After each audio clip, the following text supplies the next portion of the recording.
Eurasia region, and not only, but also about the investments and how do we use AI to improve investments and build better startups.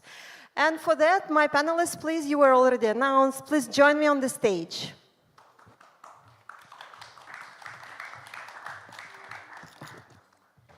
Feel free to, yeah, you already have almost all seats assigned.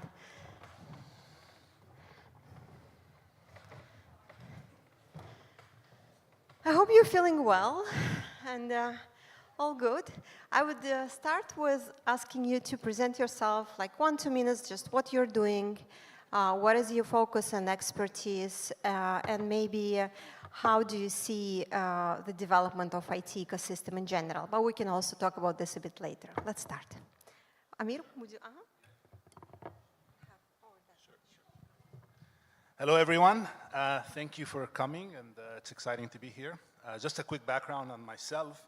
I started my entrepreneurial adventures quite a long time ago. You can tell I lost some hair in the process, but it was quite fun. Most notably, I was the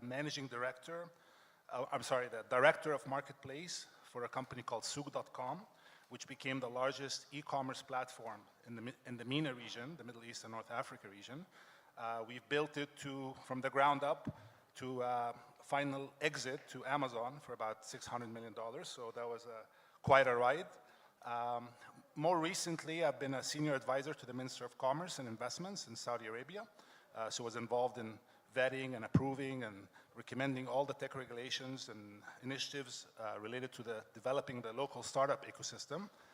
And wrote a bunch of books on the startup world in the MENA region, most notably a book called Ecosystem Arabia, where I did a full study on the landscape and finding gaps and ways to improve it. So obviously that's sort of my passion, helping entrepreneurs and startups develop and scale. And similarly, working closely with startups on advisory in terms of strategy and as well as fundraising. I'm referring to early stage startups, so pre-seed, seed, A, just starting off the block. And that's what I've been doing, really. So I'd love to learn more about what you're doing here. If there's something we can help with, be happy to contribute. Hello, everyone. My name is Dumitru. I'm Chief Business Director at Fagura, the first crowd lending platform in Moldova. We've been active on the market for more than 5 years, and we have managed to intermediate until now 7 million euros. And we've paid interest to our investors about 1 million euros. We had no legislation when we launched on the market. Now we have the crowdfunding law. We are expanding now into Romania. We have obtained the EU crowdfunding license, and we are hoping to grow as fast as possible from now on. Thank you. Okay, hello everyone. I am Nihat. I am the CTO of one of the biggest innovations hubs of the region, Caucasus region. At the same time, within our hub, we're working with lots of startups from the branch that we're mainly focusing on acceleration and incubation side. At the same time, we have our venture fund that we're investing to early stage startups. And also we have a venture studio where we're building startups, developing them, testing in the market, and killing them real quick. Yeah, and by the way, I am also an entrepreneur myself, and I am the CTO of the biggest startup of Azerbaijan, which is called Push30. It's a gym aggregator startup. So it's kind of, I have two sides of what I'm doing.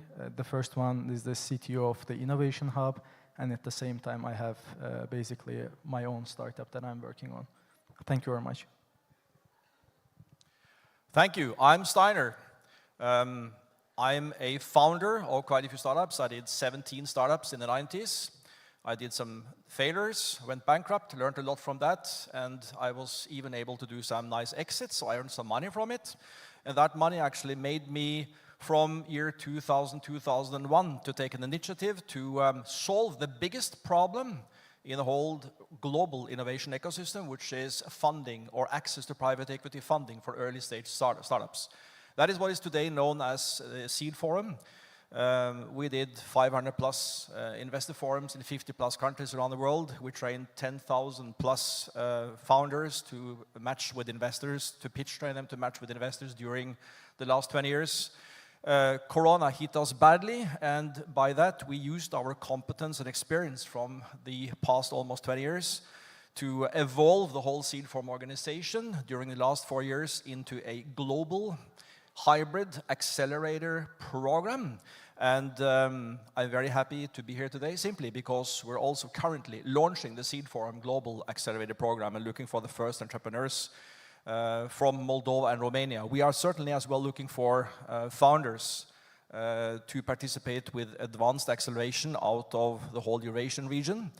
We have had somehow around 2,000 entrepreneurs, probably founders already from the Eurasia region, presented to investors in different countries around the world. So we know that there is a lot of potential in Eurasia, and that's what I'm also looking for when I'm a business angel and investor into companies in this part of the world. Thank you. Thank you so much. Thank you, everyone. Let's kick off with first question. Amir, I would like to ask you first. You work both in MENA region, in Eurasia, probably all over the globe. How do you see the difference between the other regions comparing to Eurasian regions in terms of startup ecosystem? Yeah, so I think, you know, if you look at the MENA region, there's obviously different markets at different stages, and they've gone through some pains and development and evolutions of their own. And I do see the one word that comes to mind is leapfrog.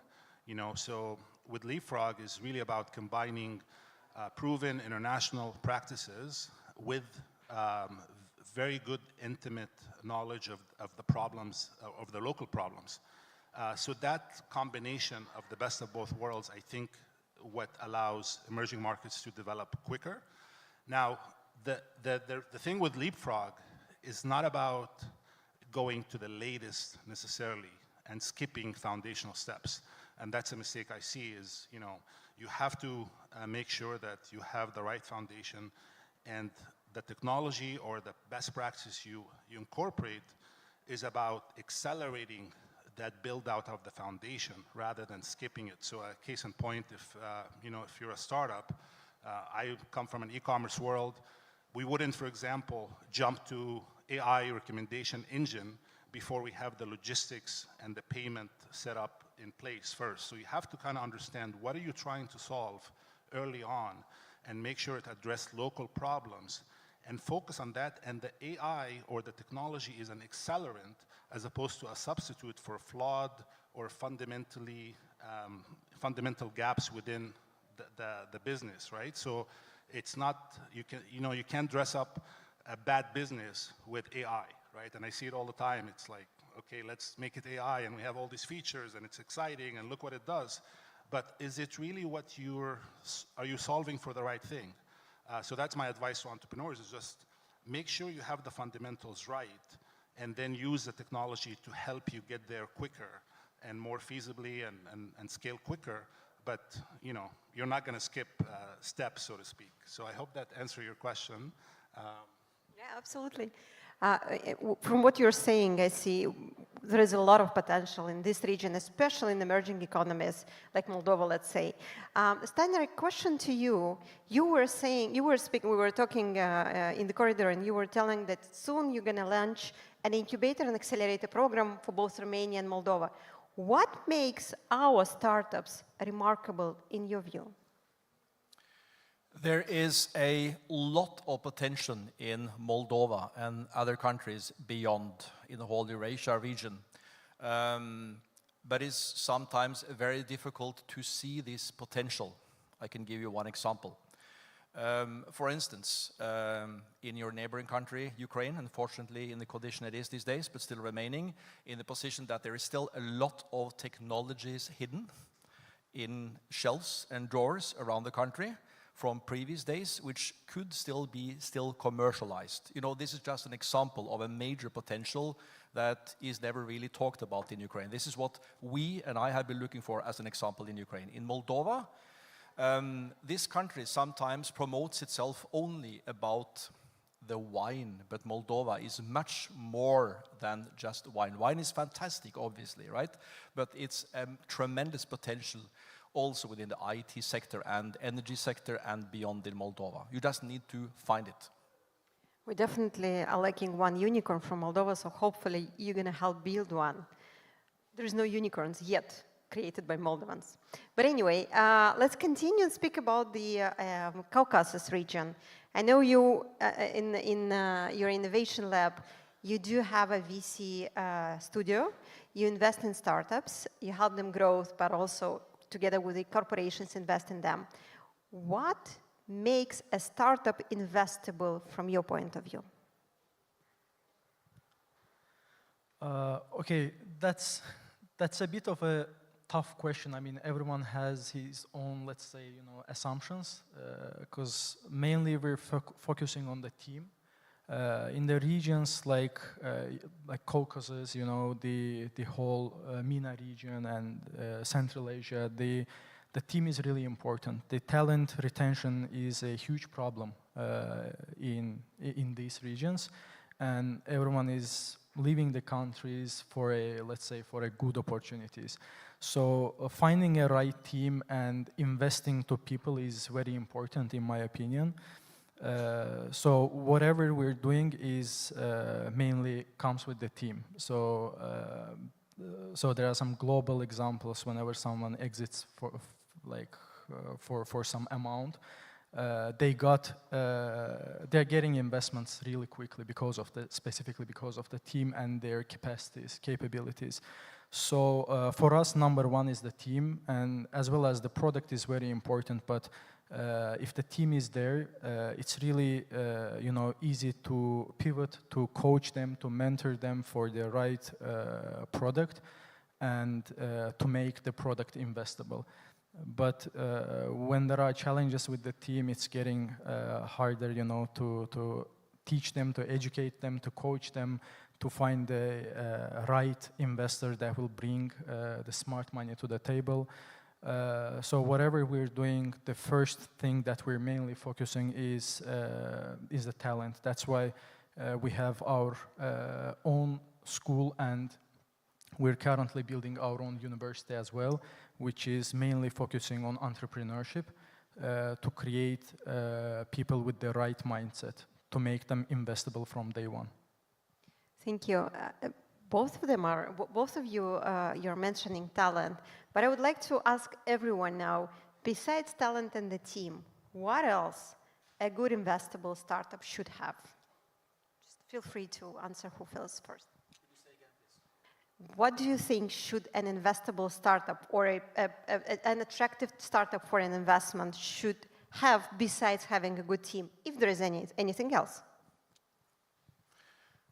I'm just going to say quickly, so I think it's, if you look at the mindset of an investor, whether it's an angel investor or a VC, they're looking for the outliers, right? So they're looking for outsized return, meaning they're not looking for a company that's going to grow nicely and provide a good lifestyle for the founder and the team. They're looking for a company that's going to grow 10x, 50x, 100x or more. And this is called the power law. The power law is where they invest in a lot of different companies, knowing that many of them are going to fail, but the one or two or more, hopefully, that actually succeed will make up for the losses. So in that sense, you have to be building what I think of as a rocket ship, or at least planning to. It's not a business that's going to be a nice, fast car or even a plane. Maybe it's a plane, but it's something that has the potential to be very big, that's going to take over a big market. And if you're in a smaller country, you have to think multiple markets at the same time, because your market might be too small for an investor. So you have to build that, or you have to think of that right from the outset, knowing that you have to cross over very quickly and adapt to the local, not just product market fit, but your whole company has to be able to localize in every function of the business, right? So the branding team, the marketing team, the product development team, who you're hiring is going to have to adapt to a new local market. For example, in the MENA region, you know, Saudi is the biggest elephant, so to speak, right?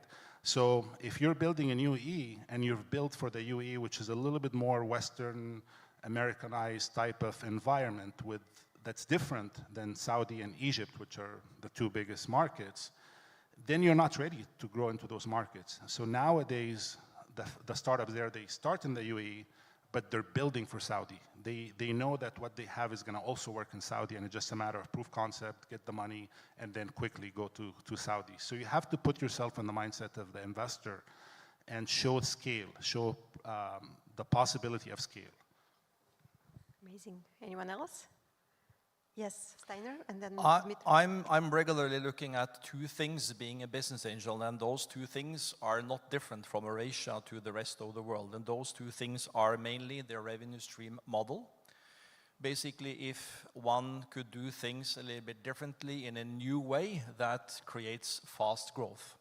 Right? That's what all investors are looking for, the so-called super profit investment opportunity, that basically by definition is to be able to at least fivefold the money in less than 3 years, right? Even early stage, right? Okay.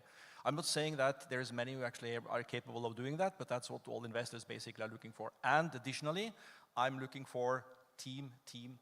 The challenge is to find people basically that are able to think big enough, to kill modesty, to be stayers and have the ability to bootstrap, to understand that it's painful to be a founder at the early stage, and it will last for a period until you either have donor or equity funding up and running, right? And it's one more thing perhaps which comes, and that's about geography and legislation. The problem, and I'm saying problem, in this part of the world is that you have all these Delaware and Estonia registration that is not good for the countries. You need, with the local governments, to evolve the company legislation so us as investors from the outside feel well enough, and that lowers basically the political risk as well about the different countries. So, okay, 3 factors. Wow, that's almost everything. Dumitru? I'll try to speak from the perspective of a startup. Probably we've all heard those stories from 15, 20 years ago when startups were raising money just with a PowerPoint in Silicon Valley. Well, it's not available anymore. Yeah. We've evolved to when investors are looking very much into the team, so I want to confirm what my panel colleagues say, and more than that, they are looking very much to the figures. They want to see the track record, and they want to see that you're making money. At least this is our case. We've raised more than €1 million until now, and we feel that most of the questions that we've received and we are receiving, it's how much money do you make? What's your MRR? What's your projection in 3 or 5 years? If you say 0, of course, you will not, it's not a business, or maybe you have a good idea, but you haven't proven anything yet. Prove something, show some figures. You don't have to be on break even or on a big plus. But you need to have traction. But you must have cash inflows, show your investors that your team is good, can manage the money, can make money, and after that they think about investing in yourself. Thank you. Dumitru, let's stay with you. Or you want to add something? Yeah, I was just going to actually add to what you're saying. Absolutely agree. I would also add, looking at your unit economics, so your cost, customer acquisition cost, lifetime value, and looking at customer engagements. You know, are the customers love your product or love your service? Are they coming back? Are the word of mouth is strong enough? Companies now do not scale if companies merely like the product or service. They'll get disrupted by someone else whose customers love them. So I think these are the metrics they're looking for, the investors are looking for, especially if you're looking for, I would say, Series A. where you already got funding before and now they're really expecting you to have had the traction. If you're pre-seed, then yeah, it's the quality of the team, the vision, the problem you're solving. But at later stages, you're looking at traction and path to profitability. I certainly agree very much with you two, both gentlemen, certainly. The question is just simply in which level of the involvement of the startup you plug in your investment. And I was talking about very early stage. That's kind of my step, our level as a business angel. The whole point here is at that step where most startups are, is how do you make the startups, for instance, with assistant, experience and competence of business angels, as I am, for instance, ready, willing, and able to be able to create traction, to move forward, right? And that's what is called acceleration. The problem with acceleration these days is it is a big difference between doing the right things and doing things the right way. Because it's so much unnecessary things which is done for startups early stage, which is not necessary to do, right? And you know, we had a discussion back in 2010, 12, where it was a lot of international criticism on incubation, right? So that's why, you know, someone invented a new understanding of the whole world, acceleration, right? So acceleration is basically fast speed. That's why it's called acceleration, progression into traction. That's the whole point. And it's not incubation. That's something that goes slower.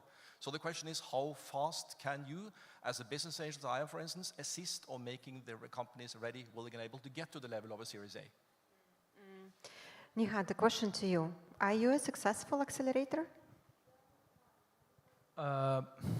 Yeah, all right. So actually the question is a bit different, following to what Steinar was saying. What is your secret sauce in being a successful accelerator? I mean, I would say, like everyone else, yes, we are. But there are obviously some realities that I totally agree with you, like in a sense of we switched our concept in our acceleration and incubation in a several ways. So earlier we were basically setting KPIs to the startups, and we were thinking that the startups make it or they didn't make it, but we realized that we're literally doing the same thing with the other acceleration and incubation centers in the region. So that's why we try to set those KPIs to ourselves, and basically we try to make them investable. So so if a startup comes in, like we had that boom as well, like acceleration centers, and they weren't even acceleration centers, they were calling themselves like innovation hubs. But after, you know, like this post-COVID era, they were basically like, I would say, co-working spaces. Because people were looking for that, you know, people were looking for co-working spaces because they were stuck in their houses, and now they need to work with someone, you know, have that network. And basically, after a few years, the trend changed a little bit as well, and those people who built those startups in those co-working spaces, they were looking for network. They were looking for help. They were looking for B2B partnerships, you know, some collaborations. Because, okay, like within the co-working space, they built their product, but they can't actually sell it. So how we can help them? At that specific point, some of those innovation hubs turned to be like just a co-working space, and some of them actually failed because they couldn't provide the support, and no one went to those, you know, those places. I think the most important part is to stick to the trend, to understand what really startup needs, to support them in an early stage, because like early stage product is very fragile, you know. If you wouldn't help them in the right time, if you couldn't bring the right network in the right time, the product might fail, you know. The team can be demotivated, and they can just, you know, they could just go away. So that's why I really think that as a success of acceleration and incubation centers is coming from the network. It can be some government network to land some B2G deals, some corporate deals to land some B2B deals and get that, you know, first clients. For them in a countries like, let's say like MENA is cracking it actually right now, but specifically Central Asia and Caucasus, you know, whenever you go with zero traction, no one's buying your product as a B2B client because no one needs it or no one needs to explain to their basically company that it's a good product and it's GDPR compliant or whatever it is. So what I would think is a good network of companies, B2B deals, good network of B2G deals, and make them basically land their first, have their first traction in order to make them basically investable. Because with basically being a, let's say, co-working space, you're not gonna help those startups and no one's gonna invest, like realistically speaking, to a startup with zero revenue, because it's actually, it's not business, right, as you mentioned. It's a good hobby. I had one as well. I was the only one using it. I mean, that was a great hobby, but obviously you need clients, and clients are coming in those kind of regions are coming from the acceleration centers, because they basically, you accelerate in terms of product, in terms of network, in terms of revenue, and etc. You had out of 10 startups that you accelerate, how many of those go to the, let's say, next round of funding or have successful traction that you can name a successful startup? Yeah, so basically we've started to build the whole ecosystem, right? Because when we started as the incubation and acceleration center, we saw that they need, let's say, they need to talk to VC. All right, we're connecting them with like global VCs, you know, we have our own angel club and etc. But in an early stages, we didn't have that. So basically, we saw that there is a block. So we've created Azerbaijan's first angel club as well. At the same time, it was a good timing because the first VC of Azerbaijan also launched, which is Caucasus Ventures. And they really also supported to our startups as well. We created our own investment day, which is a 2 days, you know, event that our startups and, you know, global startups are attending and they're getting funded.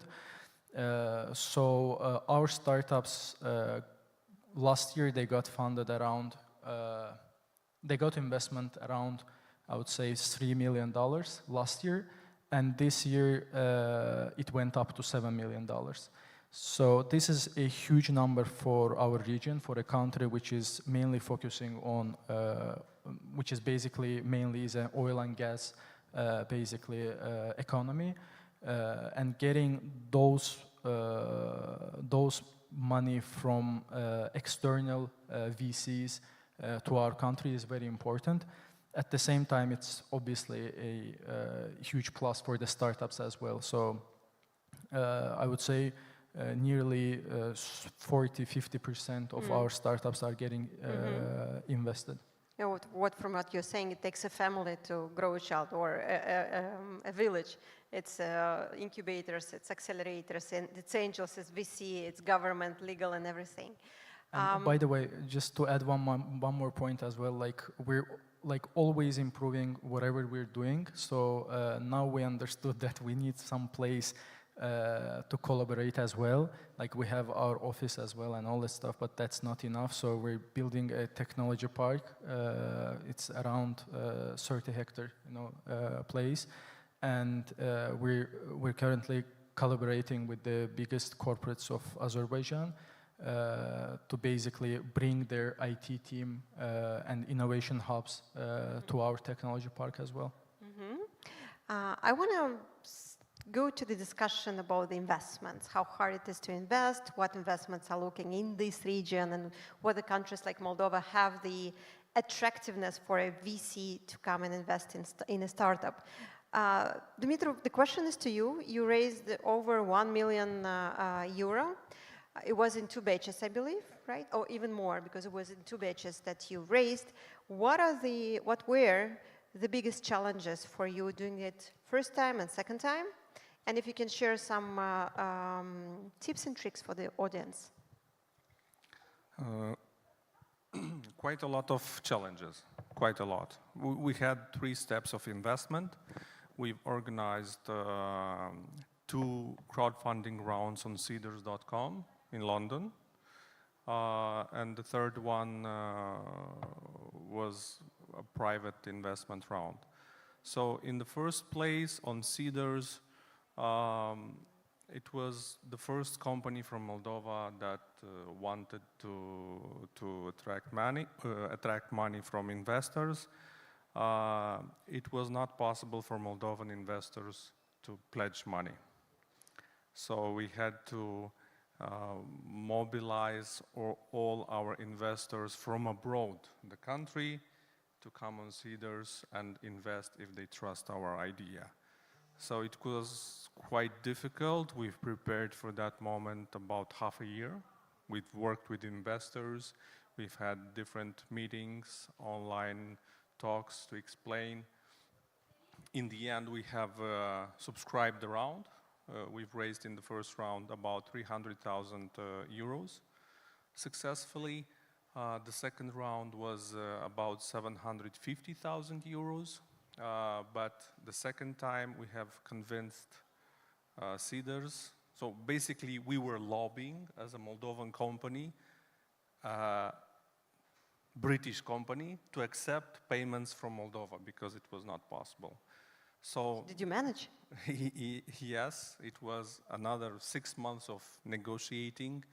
Please allow, yes, we understand it's not in your area, it's not in Eastern Europe economic area, but we are a startup that we are collecting money. You will get a fee from us. I think we've paid about 20,000 euros, just the fee for collecting the funds.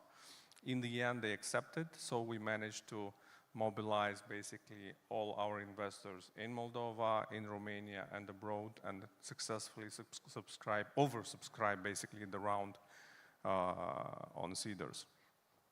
It was quite complicated. I want to refer here on what said Steinar with the legal aspect.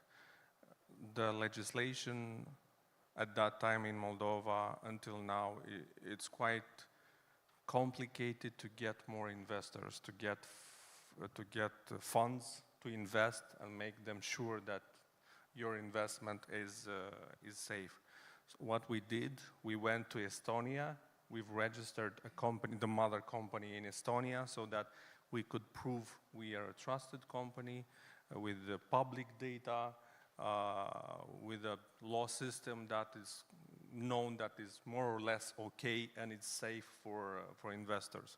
So basically we have a quite, it's not a complicated, but it gives us a bit of headaches because we have the mother company in Estonia, we have 2 daughter companies, one here in Moldova, another one in Romania, and on the other side we have the 4th company that is being now authorized as a crowd lending platform because we have a new law that requires us to authorize the company in Moldova. So we had another authorization in Romania. So it's quite challenging this moment of organizing the legal aspects.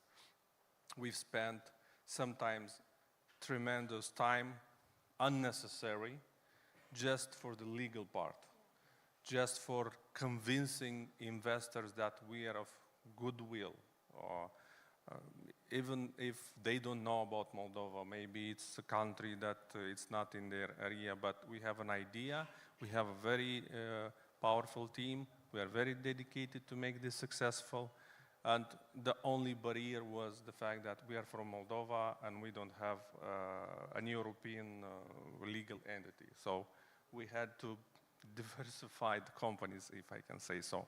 So this was quite challenging, but in the end, basically everything was successful on this side. On the investments, we've attracted now more than €500,000 euro in the last half a year, because now investors are seeing the track record, are seeing that the company valuation has increased 2, 3, 4 times since inception. So they understood that we are not some crooks that just came out and we want to take someone's money and run. We want to continuously build, improve our product, and make it a regional, and maybe why not global, that's another talk, but make it a regional important player in the crowdfunding area.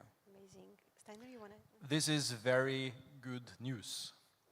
I'm very well aware that the company legislation as well in Moldova has been very improved during the last years. And I know it's been the same situation in Ukraine. I haven't been able to follow about the other countries, for instance, in Central Asia and South Caucasus and beyond. But this is very important, simply because it is the respective governments that basically gives the framework to what we're talking about here. And that's really creating Moldova 2.0, Azerbaijan 2.0, whatever, Central Asia 2.0 is the new economy, right? Now, that's why we're here, isn't it? Because we're moving away from the old-track economy into 2.0 of the economy. And it's the legislation that basically gives, the framework for being able to succeed with successful startups, right? And of creating actually a volume of startups in a country. Amir? Yeah, I think this touches on what you just mentioned with the village, right? So when you look at an ecosystem, I always think of it as sort of, just like with an agriculture ecosystem, you need the right ingredients. You need the sun, you need the water. I'm not a farmer, so I can't speak, but you do need the conditions that lends itself to a healthy soil that gives rise to crops, right? So similarly with an environment, a startup environment, you touch on regulations, education, media, capital. There's those ecosystem builders like here, events, organizers, and service providers that bring the community together. So you need to have all these elements in place. And I would say sort of like to echo the MVP philosophy, you guys familiar with it, minimum viable product. You need a minimum viable ecosystem, right? So you can't have bottlenecks. If there's some bottlenecks around regulations, that's going to deter new founders from starting or being staying local. And it's also going to deter investors from coming into that market. So it's important to prioritize what are the key fundamental building blocks of an ecosystem you have to have in place, i.e. remove those bottlenecks, remove the challenges, the barriers that may deter someone with an idea to launch their business, right? So for example, if the regulations is fuzzy, it's not clear, it's retroactive, as in you'll get in trouble. You don't really know if you're in trouble, but you'll get in trouble after the fact. Yeah, so that creates sort of a risk, obviously, for both the founder and the investor. So if the law is not clear, if there are certain infrastructure issues, right? So all these are foundational. And then you go to the next level, which is the accelerants, right? So bringing the community together, education, providing upskilling opportunities, maybe subsidized, maybe grants, matching investments. Governments can match investments, or government being sort of the knowledge or data aggregator could actually share this data and open up to the market. Here's the problems that are present locally, and then the founders can say, wow, I can do this one. So give them the data, the tools, education, and the support to develop more. But it is a collective effort in every sense. I mean, even with investors, especially in an emerging market, the investors need to play a bigger role. They're not just given capital, they need to be ecosystem builders, i.e. how can they share best practices within their portfolio companies? How can they help the startup bridge to another market?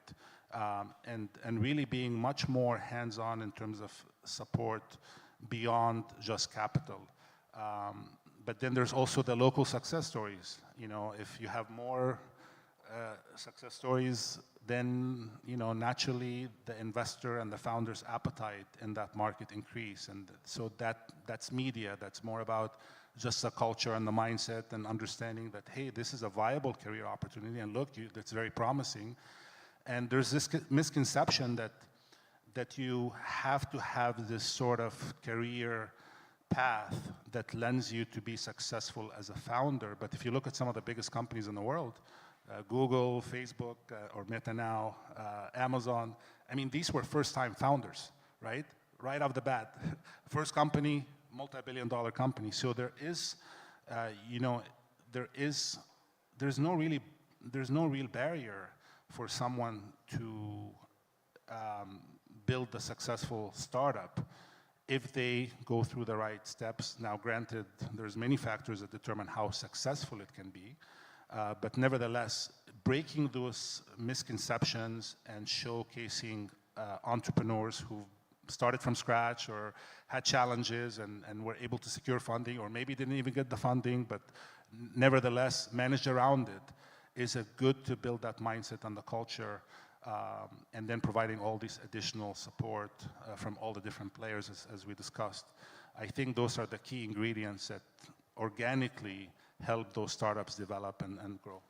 One of the ecosystem players that you mentioned is the state and the regulatory framework, which should be friendly or non-invasive, at least, for startups. On top of your mind, from your own countries, or maybe some other countries and regions, do you know a good example of a state regulation that supported startups that you would like to share for Moldova for us to get inspired? I'll just share quickly because I was involved in the Saudi sort of initial initiative. So Saudi has always been the sleeping giant, right? Everybody knew that there's a lot of, it's a big market, there's a lot of potential, young population, a lot of wealth, so a lot of potential investors, and it needs to be diversify away from oil. So then suddenly it was this sleeping giant woke up, and I was lucky enough to be part of that. And it's about really how can we make this work for startups, right? So there was some foundational steps that we're taking. I mean, most notably, it's like a no-brainer, basically. How fast can you start? How fast can you register a company? It went from being a complex process of weeks to literally going online and registering a company within a day. So those initiatives obviously makes a difference, right? If I have an idea and I'm thinking about building something and I'm confused and I have to pay lawyers thousands of dollars to figure things out, then it's going to slow me down. And it may slow me down enough where I kind of lose focus and do something else. Similarly, what's called sandboxes is government enabling startups to experiment within a safe environment where they're not going to be in breach of legal issues. So those are sort of like experimental environments where a founder can test out their products before they go to market, especially in areas like fintech and that are sometimes gray area and you don't really know how it will play out in the market. And then finally, I would say just government in Saudi has been, and I was involved in this quite a bit, is really listening to the startups and the founders and understanding their pain points. So that dialogue is very key. You cannot be in silo. And then the founders also need to be vocal and say, look, this is my challenge. Can we do it better? Or even present ideas. That collaboration is key. Otherwise, they're building something they think the founders need, but it's not really critical. They have other problems that they're facing and they're frustrated. So that collaboration between the private and the public sector is key to focus on the right solutions. I just want to add and point to Dumitru. That was exactly what happened with Fagura, because when you launched, there was no loan crowdfunding, and you were out of the law. And what you're saying, like they will do it, but the punishment will come probably anyway. So there was a huge effort done on collaborating with the government, and the law was actually written with the startup together. Yes, basically we have lobbied the improvement of the law. We were activating, but we had no regulation that was regulating actually basically this. It took us 4 governments, and I think 4 governments until the law has been adopted by the parliament. We are very active. We are proactive in partnershiping with authorities, sending our recommendations. Exactly nowadays, the institution that is Capital Market Commission, which is supervising the domain, is going to adapt the standards of crowdfunding, basically the secondary legislation. We are contributing with input from our side.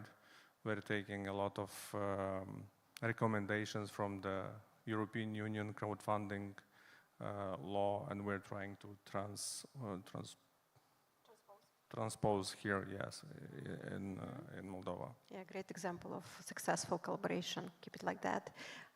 But it took a very long time, like 4 governments. I mean, you're the first startup 5 years, so it's a lot of time. It should be done quicker.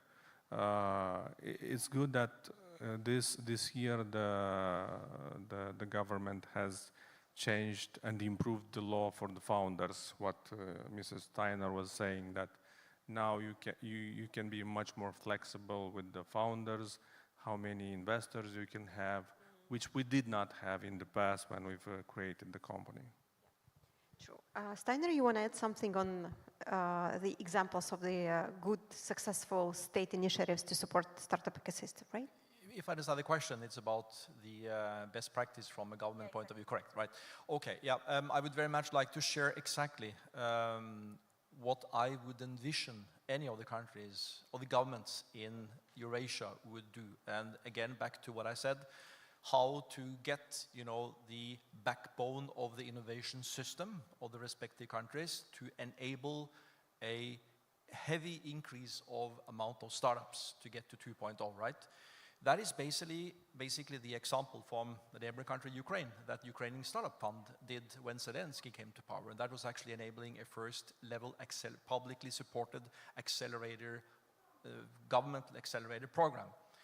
I'm just aware of that there is a possibility that Uzbekistan is basically also doing the same these days, initiated by UNDP. And this is very important. I'm not a Moldovan, I'm just a guest in this country. I just really hope that what we heard from the Prime Minister of Moldova yesterday and what we heard earlier in March when he was here in the same venue is that those 5 million euros, which is then should be hopefully on the state budget of Moldova next year, will go to an accelerator fund to actually empower a great growth of startups in this country as well. I hope so too. We actually, as a Startup Moldova, participate actively in pushing this initiative and organizing community actions and discussions about how this fund should look like, giving or taking into consideration the startups' needs first. We are almost out of our time. The last question to everyone: what are the takeaways that the public should go from here with? I'm assuming if the audience have some founders, I would say with respect to fundraising, I think one of the biggest misconceptions is that because you know your business very well and you've been thinking about it, dreaming about it, eating it, sleeping, that you're ready to present to investors. And I think there is a learning curve where you need to be able to learn how to package a business and make it investor attractive. So I see a lot of founders, they say, you know, I can jump to fundraising right away, just bring me investors and I can talk to them, but they don't know how to present an investment opportunity. They know how to build a product, they know how to motivate their team, they know how to, they understand the customer, but are they telling the story in the right way, concisely enough, attractively enough, and speaking the investor language? So they skip through that because they're trained almost by DNA, which is good, you know, to build quickly, to launch to market, the MVP concept. But with investments or fundraising, you don't have the luxury to do an MVP with investors, right? You can't just meet an investor and then say, oh, you know, thanks, I learned a lot, I'll come back to you with a revised pitch. It's one shot, right? It's like a job interview. So I think taking the time for any founder in the room or you know, is really taking the time to really think through how you're going to approach it. And it feels like I'm ready, but you have to slow down because you don't get second chances. And it's a finite world of investors that are looking at exactly the sweet spot that you have. So just be more, do more homework, so to speak. very often, as we've discussed in this panel, it's the talk, it's the right team, is the right idea, is the right implementation, is the right marketing, where the sad truth is that the investors are looking at everything right now. Everything must be in perfect place. And when you prepare for a funding round, you must prepare it very well. The lesson we have learned, not the hard way, thankfully, is that a funding round is secured or successful before it starts. Thank you. It depends how well I'm prepared. Yeah, all right. So I think I would go with firstly with the investment side, and then there are like those, the innovation hub sites. Like let's start with those, accelerators. So whenever you're gonna go to any kind of acceleration or let's say incubation centers, you're most probably gonna give some equity. I would say don't waste your equity. So it's just, whenever you go in our incubation and acceleration, we try, I think in incubation we don't even get equity from the startup. We understand it's a very fragile business, very fragile location. And getting those, investments, getting those equities can really damage your startup. I mean, we've seen some startups that gave equity to 4 or 5 different acceleration centers, and it's their like 3rd year. They're just spending their days in those co-working spaces. So really try to understand what is those centers are bringing to the table. Try to understand what you will learn, what you will get, and understand that you're giving the most valuable thing, which is your equity. It's going to be really hard to get it back. So that's regarding the first part. Regarding the second part, I agree with Amir that you really need to understand what you're going to pitch, what you're going to do, what you're going to talk with investors. You don't really have the second chances. You need to understand what the investor wants. Are there like early stage startup, pre-seed, seed, or like, I don't know, they're investing to only mature, startups. Try to understand what you want to get from that investor specifically. And you have one like opportunity for one specific VC or for one specific investor. So whenever you're meeting with them, try to be as precise as possible, and even if you couldn't land any kind of deal, see it as a kind of learning opportunity to meet other investors. Thank you. To all the founders in the audience, it's your decision if you want to continue to stay small or if you want to become something bigger, to grow, and even to grow fast. Then it is your decision if you want to grow fast, or at least to grow and not just become a lifestyle company, to think big, kill modesty, and stop improvisation and start acceleration. Thank you. Amazing. Thank you so much. I enjoyed it a lot.